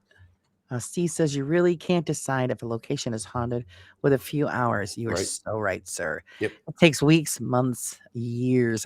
The years is what I would go with of repeat Yeah, visitations to a location to truly definitely. understand it. I totally agree with that. That's why I always ask everybody, how many times have you been in a location? Have you documented the data that you've got? Because then you're going to compare, okay, this happened, this time, this month, this day or whatever, and then maybe 6 months down the road, you go back and you do it again, and you're going to try to match that up to see if the same thing's going on. And that's how you're going to determine if it's actually paranormal activity or it's just normal stuff, Yeah. We do have a question here from Mrs. Prism. Do you have a favorite legend that you would like to research if you ever get the chance to, and which is it? Hmm. I mean, I've done quite a bit of research on Lizzie Borden. That'd be something I would love to look into. I'd like to go there too, but that's the whole circumstances surrounding that case are really really strange. Like, Do you believe that she did it? I don't know. I honestly don't. Like, I'm kind of 50-50 on it. I mean, there's part of me that says yes, but at the same time, there's like, obviously there's females out there that have murdered people before, but it just to do it in that kind of a fashion, I don't I know. don't think she had the strength to do it. I think Yeah, a man did it. that too. Because you're going to remember in that time period, women were delicate. Yep. And if you were a woman of, good breeding and money, you didn't do manual labor, so you weren't a very strong person. Nope. So to do that kind of damage, I You would mean, have to have one hell of an adrenaline rage to do that. oh, it's just, yeah, exactly. 'Cause, I Exactly. mean, the stories that are told were basically like their faces were almost unrecognizable. Oh, total slaughter. So yeah. Mhm. And like you said, that takes a lot of rage. But even for a woman at that time period, I find it very difficult to believe that she actually did it. And let's see, Queen, are you Queen? The Queen is in the house. Steph wants to know, would you ever go on a Bigfoot expedition if you were asked to? For a laugh, sure. Well, I don't. I see. Okay, so I'll say this real quick. My thing with Bigfoot is that with all the technology that we have now, I mean, we can put a missile on a pinpoint at this point. With the technology that we have. You mean to tell me that there's something out there that's that large and we've not seen it yet? For real, we don't have like legit straight up footage of it. No one's seen it from a satellite. None of that stuff. Good I, point. I find that super hard to believe. Do you think that maybe it is an interdimensional creature? I've heard people say that they think that it could be supernatural. I don't know. I just, Yeah. like I said, if it's a legit animal, like a real living animal, there's no way that we would have not had some kind of actual clear footage. Other Bigfoot than is real. the camera footage that was from, what was it, the 60s or whatever, where they showed the Bigfoot Oh, yeah, walking that out was the really thing. bad. Yeah. Like, to me, that was like, I looked like somebody in a suit. I mean, a gorilla suit or some shit. You know what I mean? Like, I don't know. Well, we can say the same thing about UFO experiences. With the phones that we have, we could get a picture of the surface of the moon with our telephones. Yeah, You're telling me they can't get a good picture of a spaceship? I've Yeah, very confusing. I don't do the whole UFO thing, but there's been a few times that I've seen some questionable things in the sky at night that I can't explain. Like moving lights and stuff like that. And there's no way that that was a plane or a helicopter. Right, right, And I mean, but I'll say that I believe there's life out there somewhere because we can't be the only ones here. right. But I don't think it's the little green men with the massive eyes, and I don't think they look Well, like it that. might be because just because it's life doesn't mean that it's human life. Yeah, that's true. You got to You're right. think of it that way because it's different planets, so it doesn't have the same atmosphere and True. stuff that we have here on Earth. It's going to be different on a different planet, so of course it's going to match that planet, that creature that lives there. So I mean, you got to think of it that way, Steve says, yes, some of our research on individual locations has run up to 18 years of repeat investigation and research. Yeah, I totally agree with it. Let's see, Laura, go out now and take a clear picture of a plane that's 30. You know something, Mr. Prism? I can't. I suck at that with my phone, but my son has taken photographs with his phone that would blow your mind. And I'm thinking, what are you doing that I'm not doing? Because mine don't come out as good as his. Yeah, I'm not so great with that, and I have one of those the newer iPhones with all the Yeah, I mean, my son is taking a yeah. photograph of the moon, and it's like it's sitting in the palm of your hand. It's so clear. I take a picture of it, and it looks like it's just a shiny ball of light in the sky. So I'm not doing something right. Right. That's why my girl is good at taking pictures. I let her do that Yeah. stuff. So some people just got the touch. It's just apparently I don't. Right. Steve says maybe you need to look into the non-physical realm, the metaphysical realm to understand. Yeah, I believe that there is something out there as far as, like you said, Bigfoot. If it's just a tall, different type of bear, who the hell knows what it is? But there's too many people who have had sightings or experience with some kind of a creature. So I believe there's something there. What it is, we don't know. I mean, look at the planet is covered in such forestry. I mean, we haven't even covered half of it, just like the oceans. Yeah. And I use this as an example, for hundreds of years, no such thing as the giant squid. And we come to find out there is giant squid in the ocean. So just because we haven't experienced a Bigfoot sighting doesn't mean that he doesn't exist. Yeah. Like I said, that my whole thing with that is I just find it hard to that nobody's gotten a clear shot. Right. Kel says, I think Bigfoot did exist at one point in time, but not anymore, unfortunately. I know, it's just strange. Actually, I have friends of mine a couple years ago had an experience in the woods here in the Adirondacks, and it scared his daughter came face to face with this creature. It scared the living hell out of her. And all it did was just stand there, and she just stared at it and literally shit her pants. Oh, jeez. Yeah, it was, and she don't scare easy, but she turned and ran back to her father because they were walking down the trail. Yeah. And her father's like, what's the matter? And he goes, oh, well, it was a bear. She goes, no, I know what an effing bear looks like. She don't swear. And she was swearing. I know what an effing bear looks like. This was not a bear. It scared the hell out of her. I mean, everybody's probably seen at least one or two things in their life they can't explain. Yeah. Like I said, when I was a kid, those footsteps up there was nobody up in that attic. Right. There was nobody there. And if there would have been someone up there, I would have heard the attic door open. I would have heard it close because it was an old rickety door. Right. So there's no way that I wouldn't have heard it opening and closing. Now, see, in that instance, then you had to check all the boxes. Was it rodents? Was it, a bird? Was it? No, this actually was like thump. Yeah, the actual footstep sound. Unless it was a 100-pound rodent. Right. Well, because I have the same thing in my home. We have something walks around in our attic all the time. And it's, raccoons or this. No, it's the sound of heavy boots walking the length of the entire attic. Oh, wow. And it happens. And every time we have guests come over and they'll sleep in the living room on the couch, and I hear about it. Who's in the attic at 3:00 in the morning? And I just giggle. Don't worry about it. It's all right. There's no, don't worry about it. It's fine. All right. Janice wants to know what Ouija boards. What do you think about them? I've heard stories about them. never had a personal experience with one. Um, I had an experience with one when I was a kid, but I don't think it was legit. I think it was myself, where it like basically flew off the thing. But I think that I probably got scared on my own and made it move. I actually have a Ouija board bath mat in my bathroom. Oh, that's Like cool. I think they're pretty cool. Like just toys basically. Um, I've never since I've been an adult tried to use one. Um, I probably will at some point just because I'm curious. But as it stands right now, I think they're just toys. Yeah, I played around when I was a teenager, and it didn't really prove anything. I'd like to get another one just to run some tests, but my husband's superstitious. No, no. Okay, I won't get one. But Yeah, it's when I lived at my parents' house, I wasn't allowed to have one yeah. because I wanted to get one. And you're bringing that shit in my house, Yeah, exactly. Yeah, exactly. Well, come on, it's a board game. Made right? of cardboard and paper.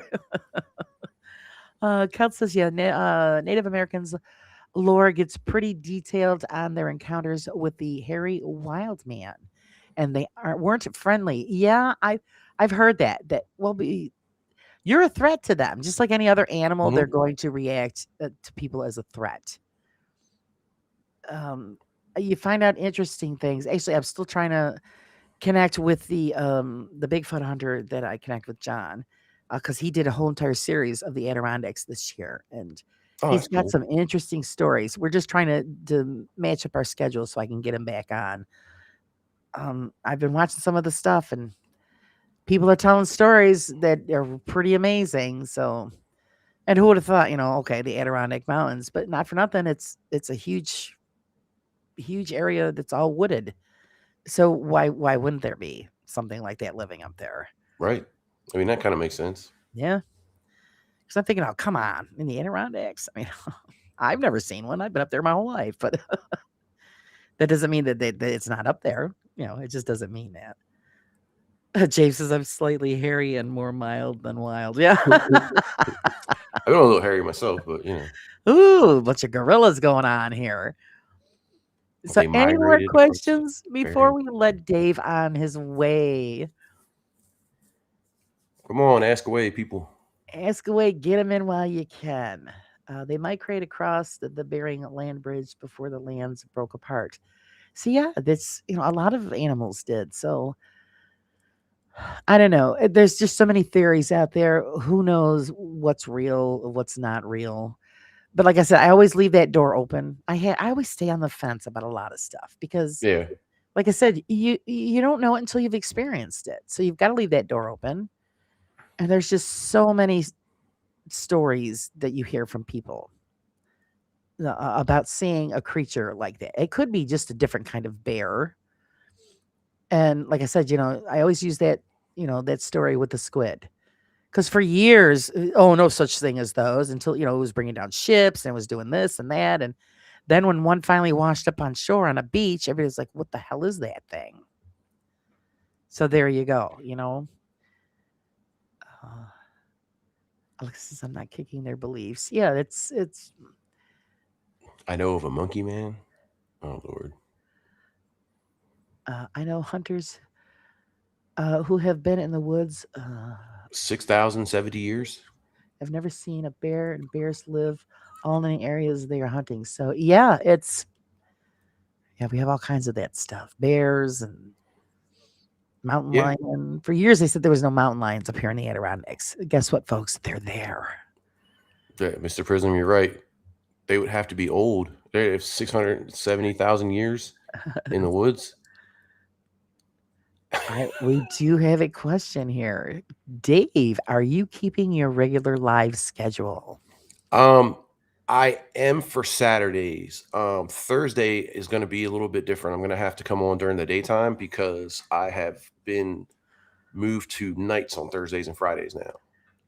So I will be 2:30 to 11. So I will be at work during the time Oh, that I normally go live.